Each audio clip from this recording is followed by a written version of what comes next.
ଆମ ସମସ୍ତଙ୍କ ପାଇଁ ଏପରି ଏକ ସମୟ ରହିଛି ଯେତେବେଳେ ଆମର ଇଚ୍ଛା ମୁତାବକ କାର୍ଯ୍ୟ କରିବା ପାଇଁ ଆମେ ସମ୍ପୂର୍ଣ୍ଣ ଭାବେ ସ୍ୱାଧୀନ।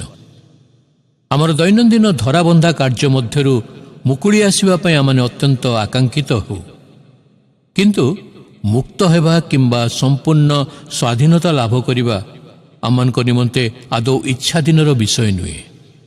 ବାଇବଲ ଘୋଷଣା କରି କହେ ଯେ ଆମମାନେ ଏହି ସତ୍ୟ ହୃଦୟଙ୍ଗମ କରି ନ ପାରିଲେ ମଧ୍ୟ ସ୍ୱଭାବତଃ ଆମମାନେ କ୍ରୀତଦାସ ଅଟୁ। ଆମାଜନ ଘନ ବନସ୍ତରେ ଦେଖାଯାଉଥିବା ଗୋଟିଏ ଜାତିର ପିମ୍ପୁଡ଼ିମାନଙ୍କ ବିଷୟରେ ମୁଁ ପାଠ କରିଛି, ଯେଉଁମାନେ କି ଅନ୍ୟ ଜାତିର ପିମ୍ପୁଡ଼ିମାନଙ୍କୁ ବାଧ୍ୟତାମୂଳକ ଭାବରେ ନିଜର ଦାସ କରିଥାନ୍ତି। ମନୁଷ୍ୟର ଦୁର୍ଦ୍ଦଶାର ଏହା ଏକ ଦୃଷ୍ଟାନ୍ତ ସ୍ୱରୂପ। କେତେକ ସମୟ ବ୍ୟବଧାନରେ ଏହି ଜାତିର ଶହ ଶହ ପିମ୍ପୁଡ଼ିମାନେ ଦଳ ଦଳ ହୋଇ ନିଜ ବସାରୁ ବାହାରିଯାଆନ୍ତି ଏବଂ ନିକଟବର୍ତ୍ତୀ ଅଞ୍ଚଳରେ ବାସ କରୁଥିବା ଆଉ ଟିକେ ଦୁର୍ବଳ ଶ୍ରେଣୀର ପିମ୍ପୁଡ଼ିମାନଙ୍କୁ ଯାଇ ଆକ୍ରମଣ କରନ୍ତି।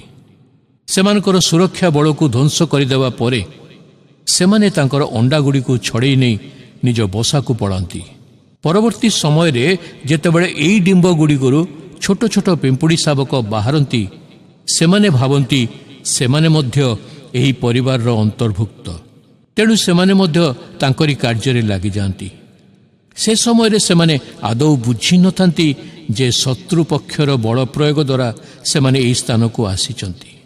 ଠିକ୍ ଯେପରି ଏହି ପିମ୍ପୁଡ଼ିମାନେ ବନ୍ଦୀ କ୍ରୀତଦାସ ଭାବରେ ଜନ୍ମ ନେଇଥାନ୍ତି, ଠିକ୍ ସେହିପରି ଭାବରେ ଆମମାନେ ମଧ୍ୟ ପାପ ଓ ଶୈତାନର କ୍ରୀତଦାସ ହୋଇ ଏହି ଜଗତକୁ ପ୍ରବେଶ କରିଥାଉ। ବିଶ୍ୱାସରେ ଈଶ୍ୱରଙ୍କ ଆଡ଼କୁ ଫେରିଲେ ଯାଇ ଆମମାନେ ପାପର ଦଣ୍ଡାଜ୍ଞାରୁ ମୁକ୍ତି ଲାଭ କରୁ। ଆମମାନେ ସମସ୍ତେ କ୍ରୀତଦାସ।